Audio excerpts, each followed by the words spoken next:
are not in harmony with the divine will are said to be unable to enter into God's rest. When we are not in harmony with the divine will, it's difficult to enter into God's rest.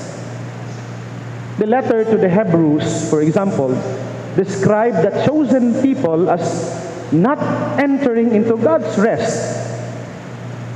Rest, therefore, is a metaphorical way of rendering shalom.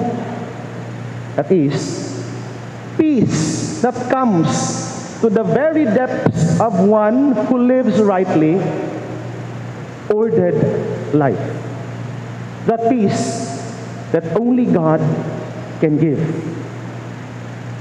Ang mga physiologists, they speak of a stage of sleep where the person enters that state of deep relaxation, where the body regenerates and fixes itself, making the person wake up feeling refreshed and recharged.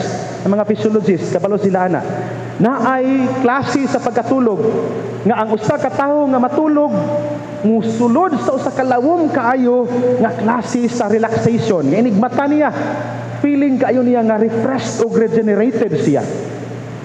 Itawag na siya og NREM or NREM, non-rapid eye movement. Itawag na siya nga klase sa sleep. The Bible simply calls it entering into God's rest. Kung ang mga physiologists mo tawag ana og NREM, ang Biblia nagtawag ni ana og entering into God's rest. It is this kind of rest, my dear brothers and sisters, that not only is the body re-energized, but the spirit as well is refreshed. Dili lang ang lawas, kundi dili ang kalag, nabuhi, nabangko. Have you been losing sleep lately? Have you been restless for quite some time already? It's not your bed. It's not your sleepwear as well. Do not look for the reason outside. Look for the reason inside.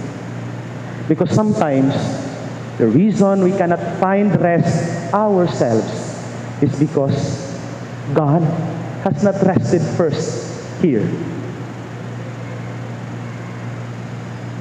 Karon mayo na ba kong tulog? Gawas nga lami ang accommodation sa Archbishop's Palace.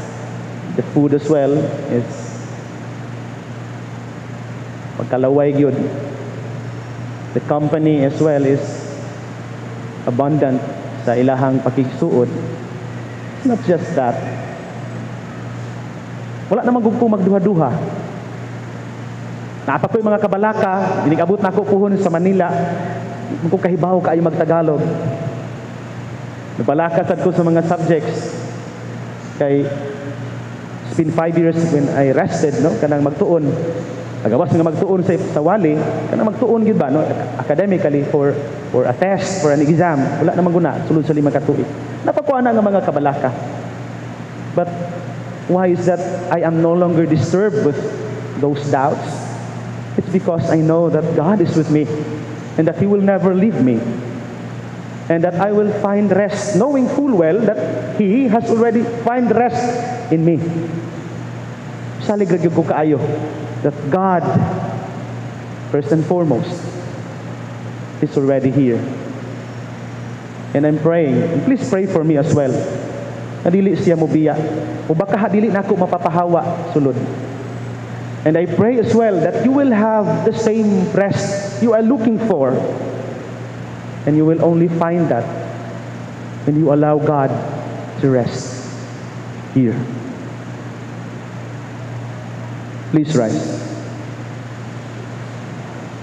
Let us profess our faith. I believe in one God, the Father Almighty, maker of heaven and earth, of all things visible and invisible. I believe in one Lord Jesus Christ, the only begotten Son of God, born of the Father before all ages, God from God, light from light, true God from true God, begotten and not made, consubstantial with the Father. Through him all things were made. For us men and for our salvation, he came down from heaven, and by the Holy Spirit was incarnate of the Virgin Mary and became man. For our sake he was crucified under Pontius Pilate. He suffered death and was buried, and rose again on the third day in accordance with the Scriptures. He ascended into heaven and is seated at the right hand of the Father. He will come again in glory to judge the living and the dead, and his kingdom will have no end. I believe in the Holy Spirit, the Lord, the giver of life, who proceeds from the Father and the Son, who with the Father and the Son is adored and glorified, who was spoken through